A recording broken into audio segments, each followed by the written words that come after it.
نحمدہ و نصلی علی رسولہ الکریم اما بعد فاعوذ باللہ من الشیطان الرجیم بسم اللہ الرحمن الرحیم۔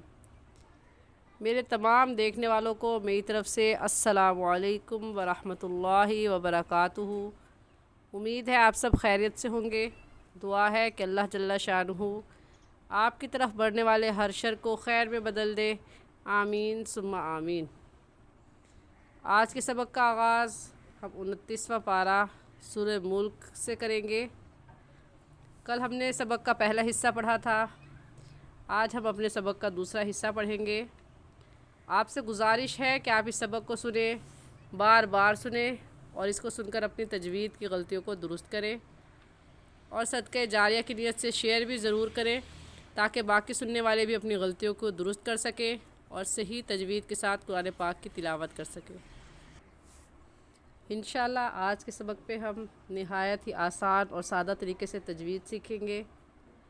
سبق کے آغاز سے پہلے چند آداب ذہن نشین کر لیجئے کہ آپ کی انگلی الفاظ پر ہو، کان آواز پر اور نگاہ قرآن پاک پر ہو، اور اگر آپ دو زانوں ہو کر بیٹھ جائیں جیسا کہ اتحیات میں بیٹھتے ہیں اور کمر کو سیدھا کر لیں تو بہت ہی اچھا ہوگا۔ آج کے لیے اتنا ہی، جزاکم اللہ خیرا۔ اپنے سبق کا آغاز کرتے ہیں۔ اعوذ باللہ من الشیطان الرجیم۔ سورۃ الملک مکیۃ بسم اللہ الرحمن الرحیم۔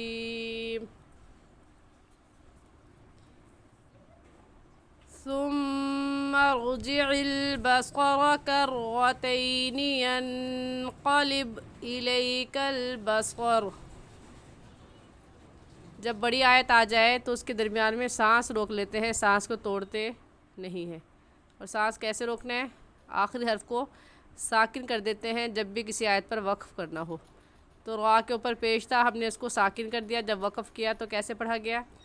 إليك البصر۔ پھر ملا کر پڑھیں گے إليك البصر خاسئا وهو حسير۔ وَلَقَدْ زَيَّنَّا السَّمَاءَ الدُّنْيَا بِمَصَابِيحَ وَجَعَلْنَاهَا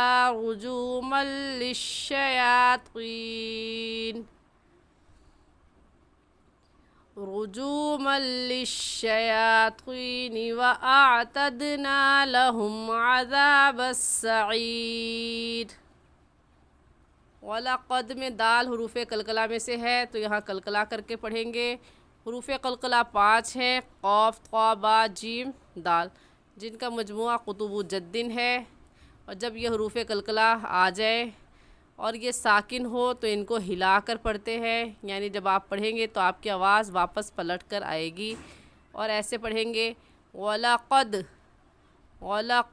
زَيَّنَّا۔ نون مشدد ہے اور نون مشدد پر ہمیشہ غنہ ہوتا ہے، تو زینس غلط ہے، بلکہ یا پر بھی تشدید ہے اور نون پر بھی، دونوں پر تشدید پڑھیں گے زینس۔ سماء الدنیا، سما میں مد متصل ہے، ہمیں کیسے پتہ چلا؟ کیونکہ حروف مدہ کے بعد جو کہ الف مدہ ہے، الف سے پہلے زبر آ جائے تو الف مدہ کہلاتا ہے۔ تو حروف مدہ کے بعد حمزہ اسی کلمے میں ہے، اگلے کلمے میں نہیں ہے، اس وجہ سے اس مد کو مد متصل اور مد واجب کہیں گے، اور اس مد کو 4 الف کے برابر کھینچ کر پڑھیں گے، نہ اس سے کم اور نہ ہی اس سے زیادہ۔ ایسے پڑھیں گے وَلَقَدْ زَيَّنَّا السَّمَاءَ الدُّنْيَا بِمَصَابِيحَ وَجَعَلْنَاهَا رُجُومًا لِلشَّيَاطِينِ۔ رجومل کی تنوین پر غنہ نہیں کریں گے، کیونکہ تنوین کے بعد حروف یرملون جو کہ 6 ہیں، یا، را، میم، لام، واو، نون، یرملون، ان میں سے لام آ گیا ہے، تو حروف یرملون میں سے لام مشدد ہو یا را مشدد ہو اس پر کبھی بھی غنہ نہیں کرتے۔ تو چونکہ یہاں پر لام آ گیا ہے، اس وجہ سے اس لام پر ہم غنہ نہیں کریں گے، اور ایسے پڑھیں گے رجوما للشیاطین وأعتدنا لهم عذاب السعیر۔ جب بھی کسی آیت پر وقف کریں گے تو اس کے آخری حرف کو ساکن کر دیں گے، تو بن جائے گا سعیر۔ وَلِلَّذِينَ كَفَرُوا بِرَبِّهِمْ عَذَابُ جَهَنَّمَ۔ پھر ربہم میں را کے اوپر زبر ہے، اس لیے اس را کو پر یعنی موٹا کر کے پڑھیں گے، اور موٹا کرنے کا طریقہ آپ کے دونوں ہونٹ گول ہو جائے۔ بربہم غلط ہے اور صحیح ہے بربہم، بربہم عذاب جہنم۔ خواہ وقف مطلق کی علامت ہے، جس کا مطلب یہ ہے کہ یہاں پر ضرور ٹھہرنا چاہیے، تو اب یہاں پر وقف کریں گے، ملا کر نہیں پڑھیں گے عذاب جہنم۔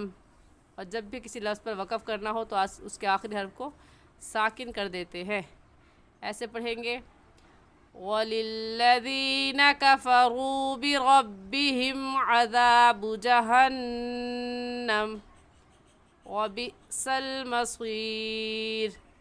حمزہ ساکن ہے اور حمزہ ساکن پر جھٹکا دیں گے، وَبِئْسَ الْمَصِيرُ غلط ہو جائے گا اور صحیح ہے وَبِئْسَ الْمَصِيرُ۔ اِذَا أُلْقُوا فِيهَا سَمِعُوا لَهَا شَهِيقًا وَهِيَ تَفُورُ۔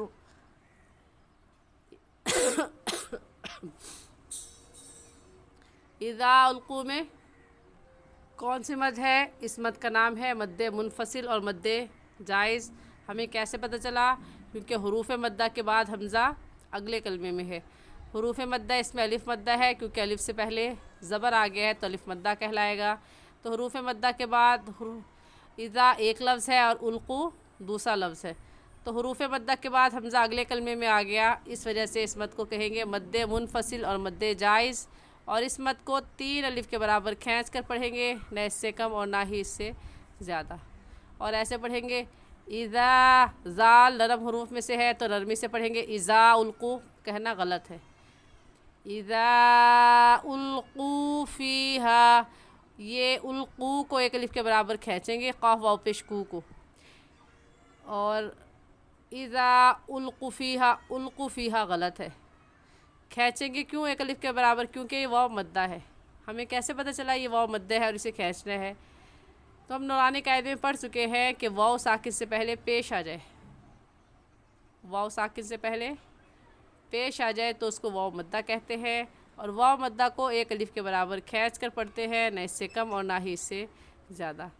حروف مدہ کتنے ہیں، کون کون سے ہیں، کتنا کھینچتے ہیں، کیا کرتے ہیں، اس کی مکمل تفصیل نورانی قاعدے کی تختی نمبر 8 میں بتا چکی ہوں۔ جو میرے چینل پر نئے ہیں وہ مکمل تفصیل جاننے کے لیے نورانی قاعدے کی تختی نمبر 8 میں دیکھ سکتے ہیں۔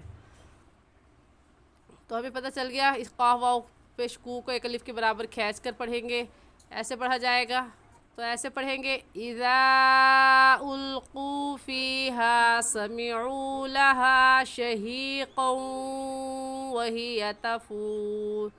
شہیقوں کی تنوین پر ہم غنہ کریں گے، اور غنہ کیوں کریں گے؟ کیونکہ تنوین کے بعد حروف یرملون جو کہ 6 ہے، یا را میم لام واو نون، یرملون، ان میں سے واو آ گیا ہے، اس لیے غنہ ادغام کے ساتھ کریں گے، اور ادغام کہتے ہیں کہ 2 لفظوں کو ایک کر دیا جائے، جیسا کہ یہ واو دیکھنے میں ایک ہے اور پڑھنے میں 2 مرتبہ پڑھا جائے گا، 1 مرتبہ پیچھے والے لفظ یعنی قاف کے ساتھ ملا کر اور دوسری مرتبہ خود، ایسے کہیں گے شہیقا وہی تفور۔ اور غنہ 1 الف کی مقدار ناک میں آواز چھپانے کو غنہ کہتے ہیں۔ اس آیت کو ایسے پڑھا جائے گا اذا القوا فیہا سمعوا لہا شہیقا وہی تفور تکاد تمیز من الغیظ۔